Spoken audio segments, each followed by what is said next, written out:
Le déclic immobilier.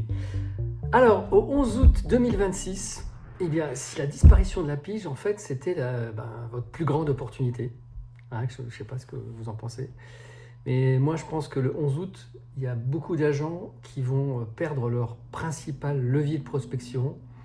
Alors, certains y voient une catastrophe. Moi, personnellement, ça ne va rien changer. J'y vois surtout pour beaucoup d'agents l'opportunité de devenir meilleur et en fait de passer à devenir une nouvelle génération de professionnels. Alors, si je vous disais que la pige, en fait, pouvait finalement vous faire gagner davantage de mandats en réalité, je vais vous l'expliquer. Allez, c'est parti. Pendant des années, la prospection en fait immobilière elle s'est organisée autour d'une logique simple. Chercher les vendeurs.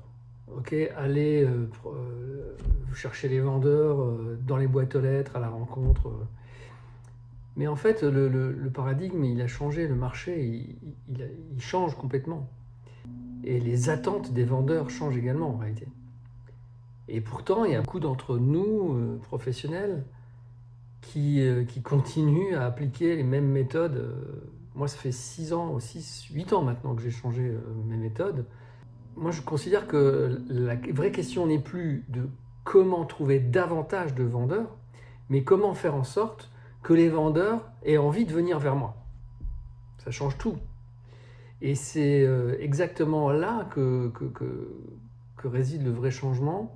C'est ce que j'ai appliqué il y a 8 ans déjà et qui a fait ma vie professionnelle. Le déclic, c'est quoi? C'est qu'il y a deux modèles qui existent. Okay, il y a le modèle de la poursuite, où toi, tu vas chercher tes prospects vendeurs, et il y a le modèle de l'attraction. Okay, et la plupart continuent à courir après des vendeurs, à chercher des vendeurs. Alors que les meilleurs agents, en fait, ils sont devenus progressivement le choix naturel. Et ce sont les vendeurs qui viennent vers eux. Donc je te donne un exemple concret. Il y a 2 conseillers dans la même ville. En fait, il y en a plusieurs autour de moi, par exemple. Le premier, il est tout le temps au téléphone, il relance, il cherche des contacts, il publie essentiellement ses biens. Voilà, j'ai rentré un nouveau bien. Oh, j'ai retourné un panneau. Voilà, il publie essentiellement ses succès. Mais ça, en fait, moi je dirais, on s'en fout quelque part. Tout professionnel est censé être bon.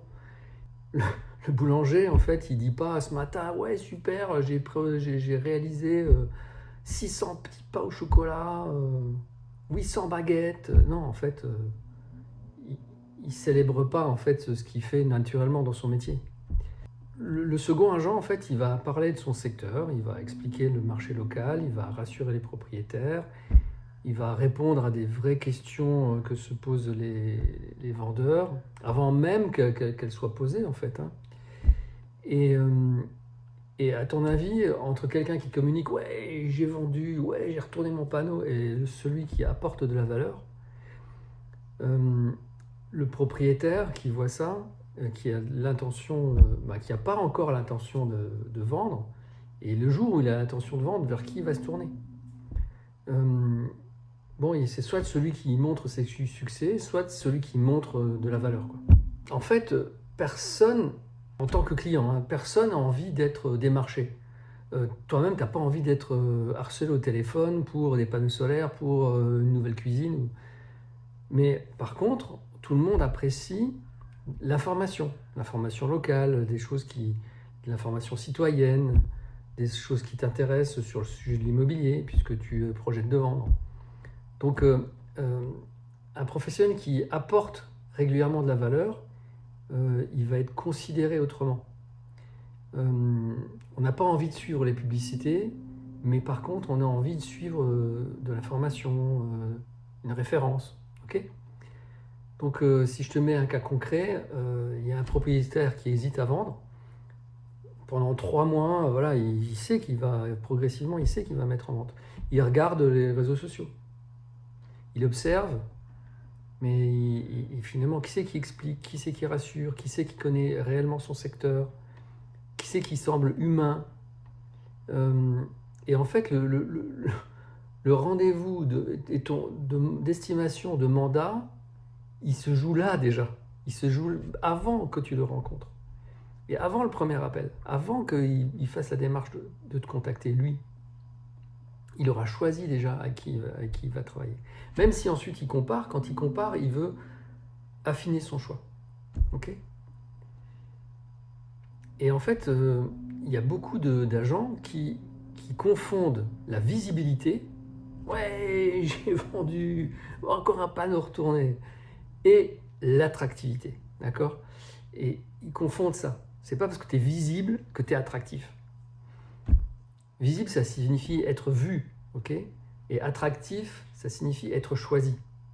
Et vous voyez la différence ? La différence, elle est immense. Aujourd'hui, il y a l'intelligence artificielle qui change les règles aussi.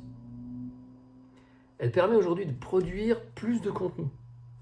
Bon, mais est-ce qu'elle changera jamais ? Et en fait, il faut qu'on se batte, nous, agents immobiliers, faut qu'on se batte pour garder notre vision du terrain. Et l'IA, en fait, elle va jamais remplacer votre personnalité. L'IA, elle va jamais remplacer votre personnalité, votre crédibilité, votre expérience, d'accord ? Et votre intelligence émotionnelle, ça, elle ne le remplacera pas. Et on doit se battre, nous, pour valoriser ça. Ok ? En fait, l'IA, ça nous permet d'accélérer les choses, d'accélérer notre contenu, mais ça ne va pas créer la confiance. Ok ? Donc si vous attendez un agent IA qui fasse tout à votre place, ce n'est pas la peine. Il faut vous impliquer. Il faut vous impliquer sur le terrain, il faut vous impliquer dans votre personnalité, dans les informations que vous allez transmettre.